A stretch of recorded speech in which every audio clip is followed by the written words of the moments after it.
Hi! In front of me is OnePlus Nord 2T, and today I would like to show you how you can install and apply iOS Launcher on this device.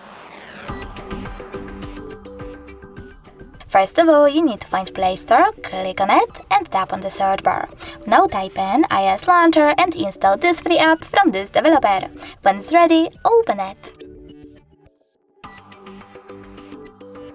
Now wait for the pop-ups to show up, and when they do, choose while using the app and allow in all of them. Then click on Home button. Now you need to access Settings and choose Apps section. Following that, click on Default Apps and finally Home app. To apply iOS Launcher, click on it and tap on Got it.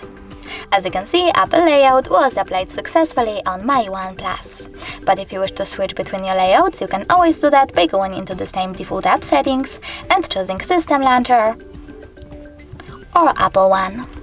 Thanks so much for watching. If you enjoyed this video, leave a like, comment and don't forget to subscribe. Bye!